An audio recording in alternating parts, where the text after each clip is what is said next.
In Mystery History's opinion, the ancient ruins found upon the plateau of Giza are some of, if not the most, heavily debated, heavily guarded, and most academically protected ancient site on Earth.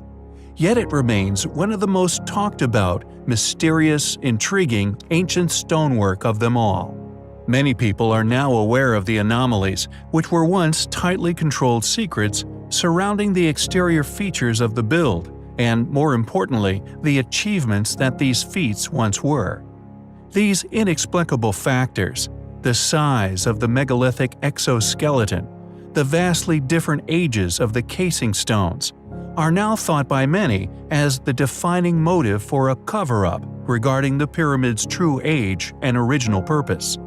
Media blackouts, counterintelligence, and many other outlandish conspiracies now rife among the research of the site, from giants to UFOs.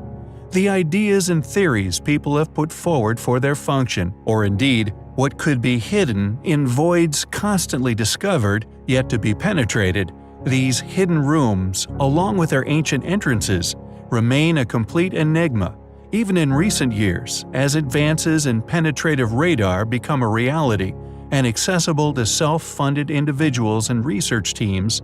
More and more voids, unexplained heat anomalies, and even air shafts not known of before continue to be discovered within these enormous mystifying structures. Yet, as mentioned, the subculture, many genuine yet misguided in their investigative method, yet also many funded individuals involved in many other hard-to-deny subjects, has successfully swamped the field with dis- and/or misinformation, creating opinionated followings with a successfully corrupted impartiality, deceptively manipulated into becoming said misinformation's advocates, rather than whence they came, an open mind, a skill for discussion, and an unbiased critical approach to subjects whose true nature are actively being protected.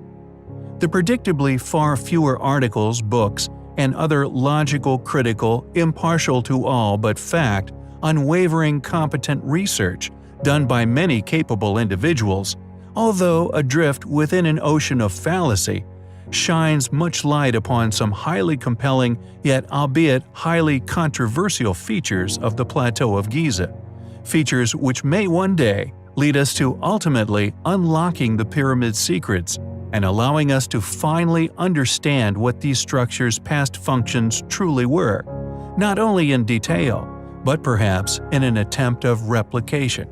During our own research, we have found some interesting similarities between Giza and Bosnia, among other lesser-known pyramid structures, and this curious yet continually reoccurring feature is now being more frequently discovered all over the world.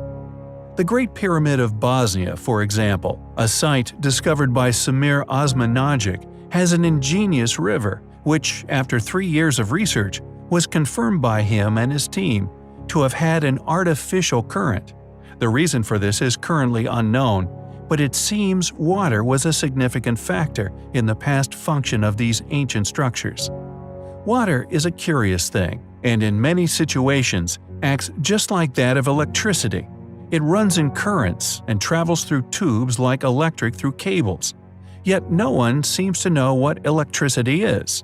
We hypothesize that these water features are of tremendous significance when it comes to understanding the true function of these incredible structures. But I digress. The plateau has always intrigued me. Although buried by a desert sand, the solid sandstone below is of an unimaginable size and seemingly level, over 40 feet deep in some places, yet no one truly understands its origins. Indeed, structures as large as the pyramids would need impressive foundations, but the plateau, it seems, is far too large and, if man-made, bafflingly sparse of any ruins, structures which one would have presumed would have been the reason for its enormous construction. There is, however, another hypothesis, a legend that told of a lost labyrinth, a secret underground lair as big as a town, a secret underground structure so large and thus so easy to get lost within, it became known as the labyrinth.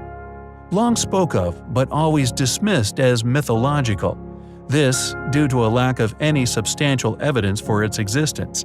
That is, until a few years ago, when a groundbreaking rediscovery was made, yet unfortunately it seems, this groundbreaking event was somehow masterfully stifled, not shared by mainstream media, funded institutions with their armory of literature and magazines alike. Thus, it merely becomes an observational exercise in yet another display of the influence our currently controlling institutions have over public opinion, preventing an underground city of gigantic proportions buried beneath Giza never successfully achieving public notoriety. The sand of Harara was scanned by a Belgian-Egyptian expedition team in 2008 in an effort to research something known as the quarry theory, suggested by Petrie in 1889, following his finding of a great artificial stone surface measuring 304 meters by 244 meters. Petrie interpreted the enormous artificial stone plateau as the foundation of the labyrinth, concluding that the building itself, although long believed to have been totally demolished in the Ptolemaic period, had in fact survived and lay hidden for millennia. The surveys proved its foundation remained unpenetrated and still laid undiscovered beneath the sandstone, never lost, the possibility of the results being that of the roof of the labyrinth, all but proven true. The following is an excerpt from the dig's official report.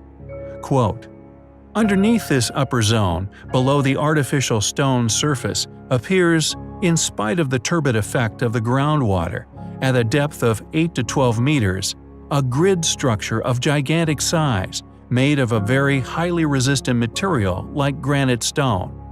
This proves the presence of a colossal archaeological feature, which has to be reconsidered as the roof of the still existing labyrinth." End quote. Are the legends true? Does the labyrinth of Giza still lay hidden, unexplored beneath the sands of Egypt?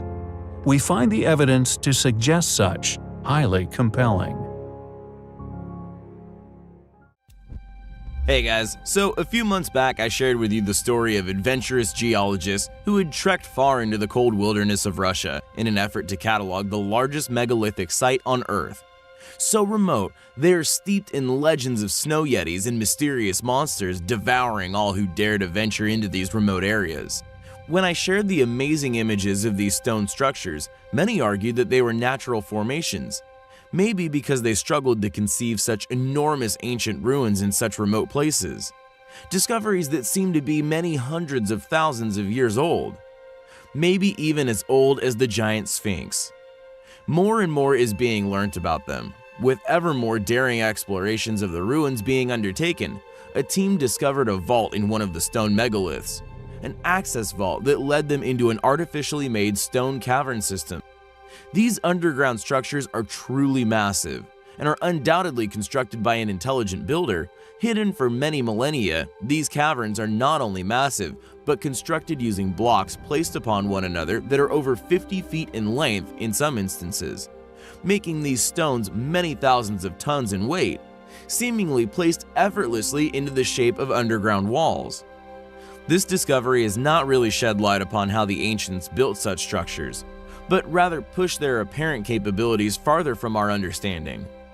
Not only are these structures purpose of vast mystery, but they also contain placed stones bigger than any we've ever discovered, even eclipsing the unfinished stone found at the ancient Chinese quarry known as Yangshan.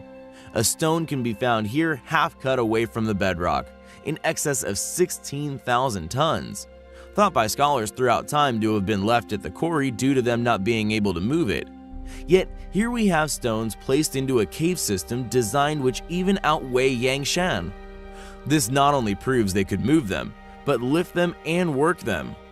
Just how many quote natural formations are really just extremely weathered, once extremely large stone-built structures? Maybe there are many stone granite hills, and even maybe mountains that dot our Earth, which were, before millennia of rain, grand structures of a forgotten people.